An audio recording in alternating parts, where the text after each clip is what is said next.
Hey guys, welcome to the review and results show for the April 3rd, 2023 edition of AEW Dark Elevation. My name's Dan, and I review each and every AEW and ROH show. That's everything from Super Card of Honor to this show right here. So if you missed it and you want a quick recap, or you just want to have a place to talk all things AEW and ROH, you can do so right here. So please go right below this video, click that like button, the subscribe button, and ring the notification bell, because it will let you see past, present, and future reviews that I do, but also helps others to find my channel. And without any further ado, let's get to the review.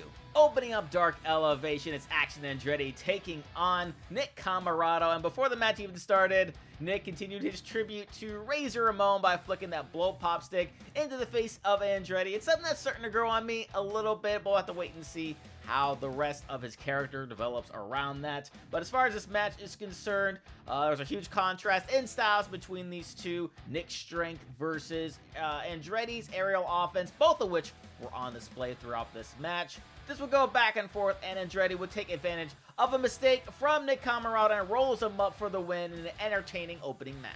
After that, it's Angelica Risk going up against Skye Blue, and Angelica was very aggressive throughout this match. She choked Skye on the ropes on a few different occasions, but Skye was able to get back into it with some kicks and a great sequence to end things here, with Skye Blue getting the win with the Skye Fall. Up next, it's the Gates of Agony teaming up against Leonis and Maximus, who are making their AEW debut here, and this was a perfect matchup for the Gates of Agony. Leonis and Maximus are two big dudes who can definitely match the intensity and strength of the Gates of Agony. It also makes their victory look that much more impressive, as they get the win with one hell of a double team power slam.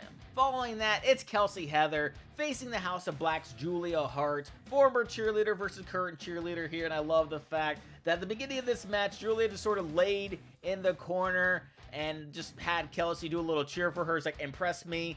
And the crowd immediately started chanting for the House of Black. Now, I couldn't really tell if that's something Kelsey originally intended to do, but it's always cool to see when things don't really go a certain way and the wrestlers kind of go with it and make it into a positive, and that's certainly something she did here. Unfortunately, though, she was not in control throughout most of this match here, as Julia really dominated, showing her aggressive side as she usually does. Kelsey did have a nice jawbreaker into a split, but unfortunately would have to tap out after missing a moonsault in one hell of a submission.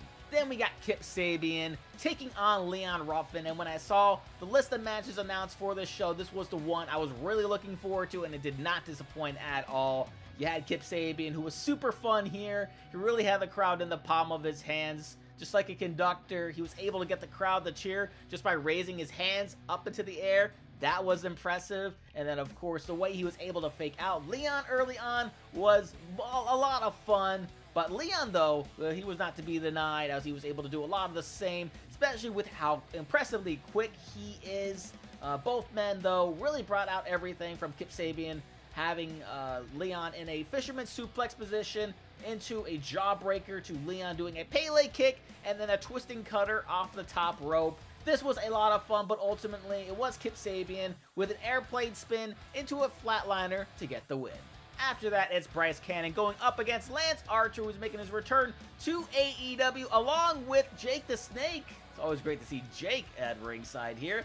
Bryce had some fantastic hair, but that did not help him here, considering he not only had to deal with Lance, but he also had to worry about Jake on the outside, who got in some offense in on him as well. So happy to see him doing well. With that said, Bryce never really stood a chance here, as Lance nearly took his head off with that clothesline that got him the 1, 2, 3.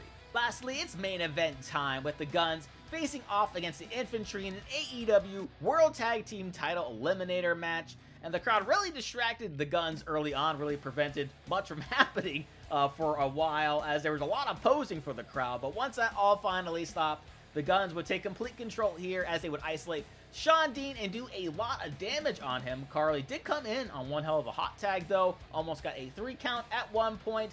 But it was the GUNNS, after a series of reversals from Austin Gunn, who were able to get the win with a 310 to Yuma, is what they're calling their finisher now. After the match, Tony would come down to the ring to interview them to talk about FTR, and they said they were pretty confident about beating FTR and retaining their tag team titles, and that they were going to use that exact move that they beat the Infantry with to beat FTR The big question is, can they actually do it? That was AEW Dark Elevation. What did you guys think about it? Please let me know down in the comment section below. This very much felt like an episode of Dark.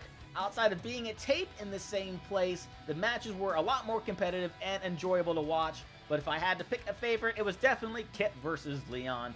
So if you did enjoy this review, please go right below this video, click that like button, the subscribe button, and the notification bell, because I always let you see past, present, and future reviews that I do, but also helps others to find my channel. So thank you guys once again for checking out this review, and thank you guys for being all elites.